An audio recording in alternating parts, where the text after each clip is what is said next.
Hey guys, it's Ben. Today I'm going to be walking through the Java Code Analysis PicoCTF challenge. Let's just read the description. Bookshelf Pico, my premium online book reading service.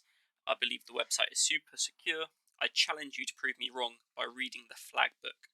Additional details will be available after launching the challenge. So let's launch the challenge. We'll wait for that to start up. We are given the source code for this challenge, and we can also access the website. I've got the source code already downloaded. Here it is. We will need to unzip this. So unzip bookshelf, there we go. And we've got the source code here.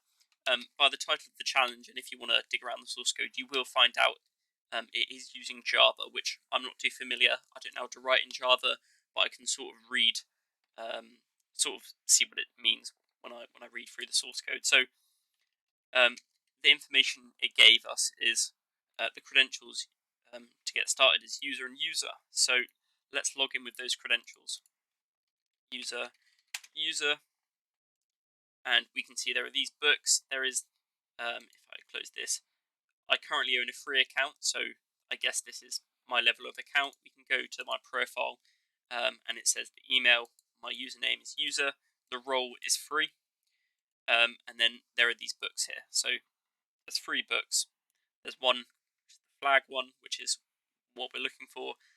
If we click on this, we can say you have to have the admin role to access this special book. There's this one, you have to have the premium role. I don't have permission to look at it. And there's this one which is free, which we can access this book. This is for our role, so we can read this. When I saw this, I wanted to know how is the browser and how is it storing my session, basically. So I looked at the cookies. So let's do that. Let's have a look at the cookies. And we can see there are no cookies stored, which is a bit interesting. So I then thought, let's capture the request, right? Let's see what is actually being sent. How does the website know that I'm still in this session? How does it know what user I'm running as for subsequent requests after logging in? Because we clearly don't have a session cookie storing that information. So this will be able to tell us. So let's just get intercept on burp suite, and we'll send a request to this, and then we can see there's this authorization header with this JWT token. So now I know that, we can go back onto the website, and this is stored in the local storage, not in the cookies. So we can see that information is here. Let's just copy this and go to jwt.io, and we can just have a look at this JWT token, see what information it holds. So we can see our role there is this free role, and there's this email and user ID. So if I wanted to, I could change this to maybe make me a role of admin to be able to access that. This one here, you have to have the admin role. I could change that role, and I could change the email, but I would need a secret, the secret key, which is used to sign this JWT token. If I don't do that, it just wouldn't work, right? So we do have the source code, so let's go have a look around the source code. I first did grep tacbar for JWT, and we can see it looks like this third party thing we don't need to look at, but there are a few interesting stuff here. So let's just let's have a look at each one of these. Right, let's subble and open this. And I do have a lot of stuff here. I'm just going to close this. There we go. Sorry, it's just from when I solved the challenge. So there's this one here, and returns JWT if success. I'm looking for the key at the moment, but I can't seem to find it. I could try search for key, and you can scroll through the code, have a look how it works. It doesn't look like we can find the key in this script. What about this JWT service? Go subble. There we go.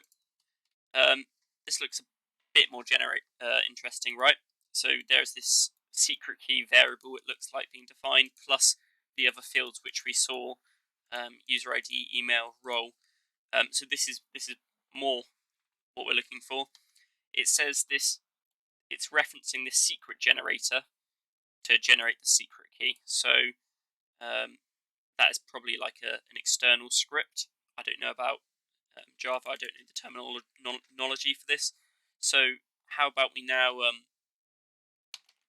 go grep tac r for secret, and we can see this looks a bit more interesting. There's the secret generator.java, which looks like what this was referencing here, secret generator. So let's open this one, see what this gives us. So it tries to read this server secret.txt, or there's a server secret, and if you read down here, get server secret, it tries to read a file. I'm guessing the server secret file name is this. So it tries to read this file, and it logs this server secret read successfully from the file system. And then there's also this generate random string. So it looks like there's a try and a catch. So if it couldn't read that server secret.txt, it will use new secret generate random string.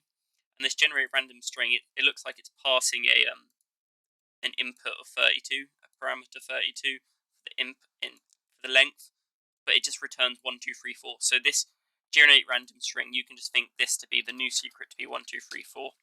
So first of all, I thought to myself, can I find this on the box? Because let's just have a look. Can I find server secret 1, 2, 3, 4? Or let's go like this: server secret.txt. I couldn't find it, so I took a guess, right? I took a guess that maybe, hopefully, the secret key, the JWT secret key, which is used to sign it, is 1, 2, 3, 4. But let's give that a go. Let's see if we can play around with some stuff. We also don't know what the email is going to be for this user. We know the role will be admin. So before I go and change that, let's do some more digging for the role. Perhaps is there a role one? Can see something about admin here. Find admin. So let's look at this bookshelf config there and see what we can find in this one. Subble. Go. Initialize admin and a user. So this could be what we're looking at. So there's this new user which is created with the email as user. This looks like the user we're currently logged into, and it looks like there's a new user admin with the email as admin and the role as admin. So what we can do, we can go back on our JWT token. Another thing we don't know is this user ID. So we don't know what the user ID will be. Is this in this script? Can we find this out from here? Let's have a look. Doesn't look like it. How about if we do another search for maybe grep admin? Does this come up with anything? That's from the same script, this bookshelf config.java. This one we haven't actually read yet. Let's have a look at this. Subble role. It doesn't give us any information of the actual ID here, but it does say the higher the value, the more the privilege. By this logic, admin is supposed to have the highest value.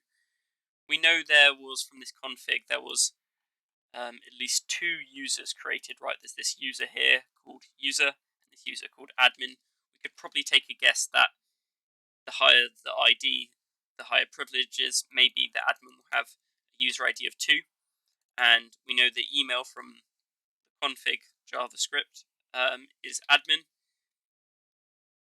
We know the role is admin as well. Because we need to sign this, make it correct, we're going to have to sign it with 1, 2, 3, 4, which is the key which we're taking a guess from the script it's going to be.